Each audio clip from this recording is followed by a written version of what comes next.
Hello everyone, and welcome to another part of the C++ beginners tutorial. In this video I want to talk a bit about default variables in C++ and what kind of variables you can use and so on. So there's a very helpful site that you can go to called cplus.com. It's probably the best reference site that you can get for C++. And of course in their variables and data types page you can see a table of all the variables that you can use here, their size, and of course also their range. So we'll go through a few of these and try to see what we can use them for and when to use each one of these variables. So let's first start with a character or a char in C++. Of course, first we'll need to create a new project. So let's make an empty project and call this one variables. And let's create our entry point. Called main and then int main. We also might want to output a few things, so let's just include IOStream for now, so we can use it later on. So the first variable that we wanted to create is a char. So let's say charc equals, and of course characters in C++ are denoted by a single quote, and everything ends with a semicolon. So this is a char, so the way that it's declared in C++, you give it a type, and then the name of the character that you want to be, or the name of the variable that you're declaring, and then equals for assignment, and then whatever value you want to give it. In characters in C++, as I said earlier, use a single quote. So from now on, if we want to call back this character or this variable, later in the code, all we need to do is just reference it by its name. So for example, if I want to output it onto the console, I can do stdcout and just say C, and that would output. Also let's do std end line. All that does is just adds a new line to the console so that our output is not sticking together. And then let's do stdcn.get just to keep the console open. If you're wondering why, you can check out the introduction video about this. And let's run our project and see what happens. As you can see here, it says A, which is the value of C. Now, in C++, you can declare many different types of variables. So let's try a few more of this table. For example, short. And call it, and let's give it a value of 5, let's say. Int I, let's give it a value of 10. And then what else do we have here? A float. Floats are interesting in C++ because you have to specify to the compiler that you are using a float.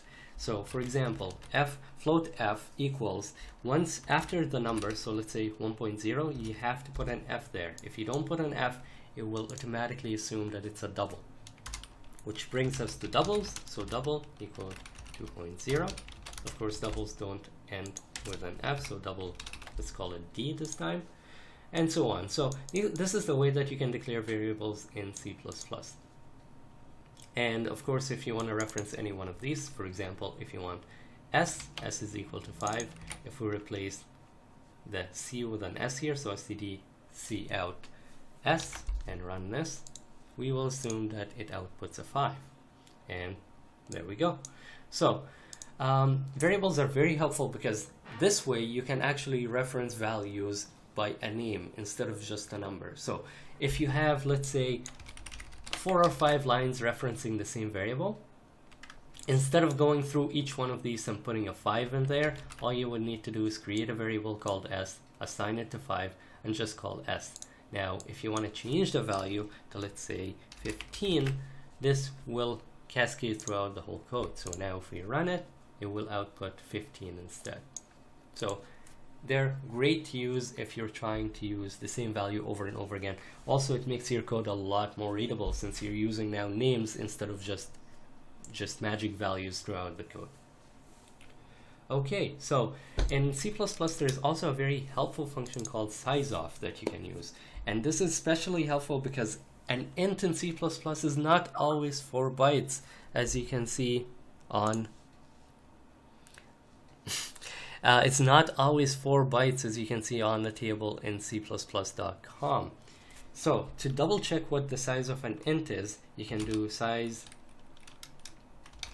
off and say int, and then you can run it, and this function will always return the size in bytes.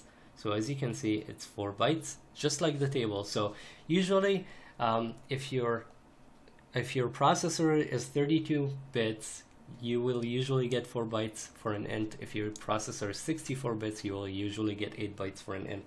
It's not strict in C++, so it differs with different hardware, so just keep that in mind.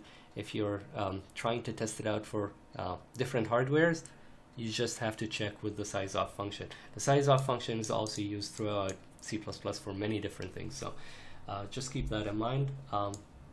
So this is just a rough rundown of the variables and how to declare one. Of course, this is just an initialization of a variable. If you want to change the value of a variable later on, for example, if you want to change I from 10 to, let's say, 25, we will just say I equals 25. You don't give it the type again. The type is only used for initialization. After that, if you're trying to assign it later on, you just use the variable name, whatever name that you give it. Of course, variable names don't have to be only one letter. For example, I can call this number, and to reference it later on, we would just say number equals 25. If I want to output number, I would just say std out number, and that's it. So as you can see, it makes it very readable. It makes it giving names to your variables instead of just values. So this is just a quick rundown of how variables work in C++. One more thing that I want to mention: what if you have a variable of type float and you want to change it into a double? For example, if I want to say double cast equals, so let's say I want to change f, so between brackets you can just say double and then f. What this will do is that it will change f from a float into a double and assign it to cast. And this is how casting works in C++. You just put it in between brackets, and that will change the variable type just for that moment, not later on. It will just cast it into a double for that operation, and then afterwards float goes back to being a double again. So if we try to output cast, for example, it will just say a 1, because that's pretty much how cout works. But if we try to do, for example, size off cast, of course, as you can see from the table, it is it's supposed to be 8 bytes. So as you can see, 8 bytes here.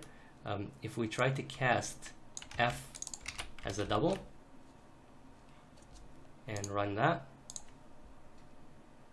it's 8 bytes. So just for that operation, it changes it into a double. Afterwards, it's back to being a float again. So if we do size of